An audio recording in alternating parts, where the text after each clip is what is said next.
Haleluya, salam saudaraku. Berjumpa kembali dalam program Jalan Kehidupan.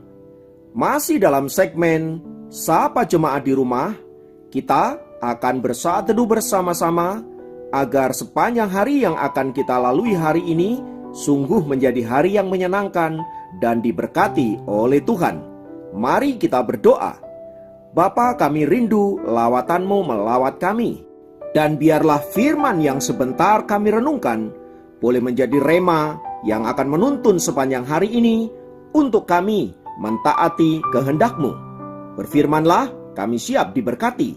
Dalam nama Yesus. Haleluya. Amin. Firman Tuhan kali ini terambil dari Hakim-Hakim 13 ayat yang ke-5. Hakim-Hakim 13 ayat yang ke-5 berkata, sebab engkau akan mengandung dan melahirkan seorang anak laki-laki. Kepalanya tak akan kena pisau cukur, sebab sejak dari kandungan ibunya, anak itu akan menjadi seorang Nazir Allah, dan dengan dia akan mulai penyelamatan orang Israel dari tangan orang Filistin. Saudaraku, pada zaman hakim-hakim, orang Israel diperintah dan dipimpin oleh seorang hakim yang akan memimpin orang Israel dalam kehidupan sehari-hari, baik itu kaitannya dengan hal-hal rohani maupun dalam aspek kehidupan yang lainnya. Itu artinya posisi dan jabatan sebagai seorang hakim adalah sesuatu yang sangat penting dan sangat sakral. Selain itu, posisi ini juga tentunya sangat bergengsi. Namun sayangnya, tidak semua orang Israel bisa ada di dalam posisi sebagai seorang hakim, sebab jabatan itu diberikan oleh Allah secara langsung yang ditujukan kepada orang-orang yang memang dikhususkan untuk memimpin orang Israel pada zaman itu. Nah, menariknya, ada salah satu hakim yang dipilih oleh Allah sejak di dalam kandungan yang bernama Simson. Alkitab mencatat, sejak dalam kandungan, Tuhan telah menetapkan Simson untuk menjadi seorang nasirnya Allah yang akan membebaskan orang Israel dari tangan musuhnya, yaitu orang-orang Filistin. Untuk tugas ini, Allah kemudian memperlengkapi Simson dengan kekuatan yang luar biasa yang tidak dimiliki oleh hakim-hakim sebelumnya maupun sesudahnya. Bahkan yang tidak dimiliki oleh manusia pada umumnya. Ia memiliki kekuatan super, laksana seorang Superman. Namun sayangnya, predikat yang luar biasa serta kemampuan dan kekuatan yang ia miliki tidak sanggup menolong orang Israel dan dirinya sendiri dari tangan orang-orang Filistin yang ingin menjajah mereka.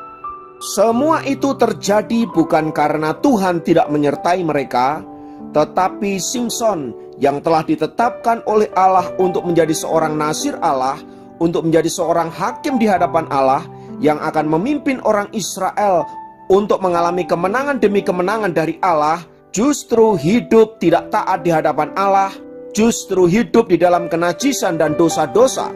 Dan akibat dari apa yang dilakukannya itu bukan saja menimpa dirinya, di mana ia kemudian kehilangan kekuatannya, lalu kemudian orang Filistin menangkap dia, mencungkil matanya, dan menjadikan dia sebagai penggirik gandum. Pun orang Israel kemudian kembali mengalami penindasan yang dilakukan oleh orang-orang Filistin itu. Semuanya ini terjadi karena kesalahan Simson di dalam menjalani hidup.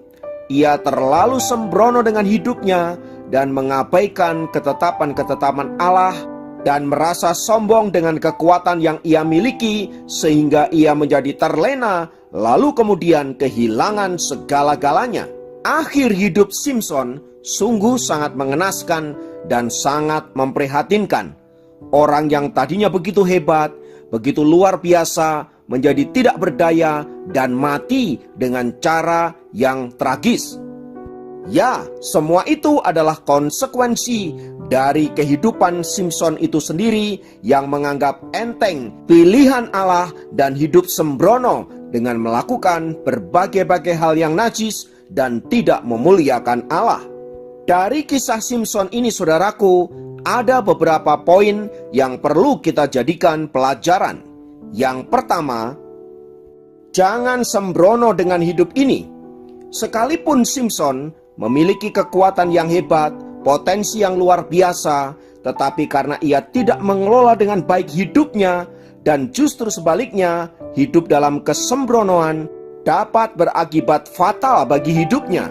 Pun demikian dengan kita. Tuhan sudah menganugerahi hal-hal yang hebat, hal-hal yang luar biasa, potensi-potensi. Tetapi jika itu tidak kita kelola dengan baik, dengan komitmen yang sungguh, maka semuanya itu tidak ada gunanya.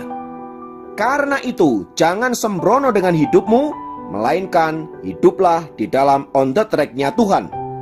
Yang kedua, jangan pernah lari dari ketetapan-ketetapan Allah. Simson telah ditetapkan oleh Allah dari semula untuk menjadi seorang nasirnya Allah, di mana ia harus hidup sesuai dengan ketetapan dan firman Allah, namun justru ia berkelakuan sebaliknya. Akibatnya sangat fatal, hidupnya hancur dan bahkan mati dalam keadaan yang tragis. Nah, setiap kita juga dipanggil oleh Allah untuk menjadi milik kepunyaannya, bahkan melayani Dia. Allah rindu kita hidup dalam ketetapan-ketetapannya, kita hidup dalam kekudusan dan kebenarannya untuk menjadi saksi Allah, untuk melayani Dia, Allah yang Maha Tinggi. Oleh sebab itu saudaraku, jika kita diberikan kesempatan untuk melayani Allah dalam hal apapun, mari kita menerimanya dengan sukacita, karena yang memanggil kita bukanlah manusia biasa, melainkan Allah yang Maha Tinggi. Oleh sebab itu saudaraku, jika kita punya kesempatan untuk melayani, layanilah Tuhanmu dengan takut dan gentar, sebab Dia adalah Raja di atas segala raja. Tetapi juga layanilah Dia dengan penuh kasih, sebab Dia adalah Bapamu yang sudah mengasihi engkau dengan kasih yang kekal. Biarlah melalui firman Tuhan ini menolong kita untuk senantiasa hidup di dalam kehendak dan rencananya.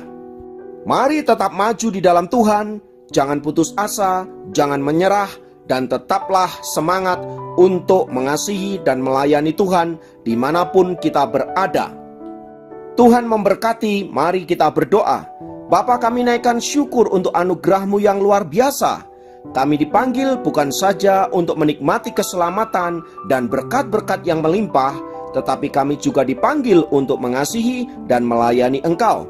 Dan dalam segala aspek kehidupan kami, ajar kami untuk senantiasa menyerahkannya kepada Tuhan dan mengelola berkat-berkat Tuhan dengan baik, supaya olehnya kami boleh semakin dipakai Tuhan menjadi alat yang dahsyat dan luar biasa. Berkati hidup kami dimanapun berada dan apapun yang sedang kami kerjakan, biarlah memuliakan nama Tuhan. Di dalam nama Yesus kami berdoa, haleluya, amin.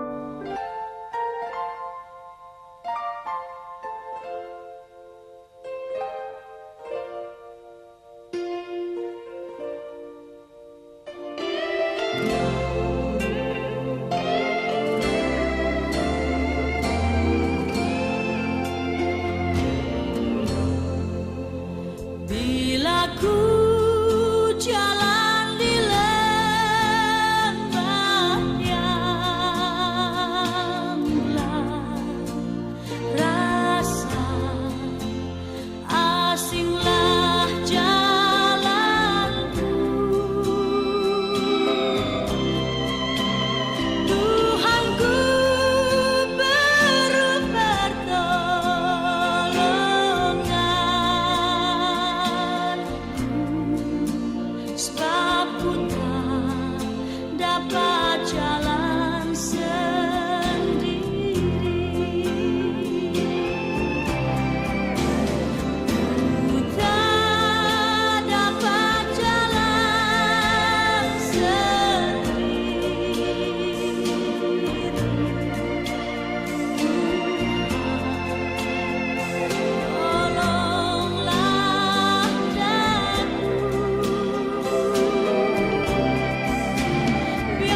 sebagai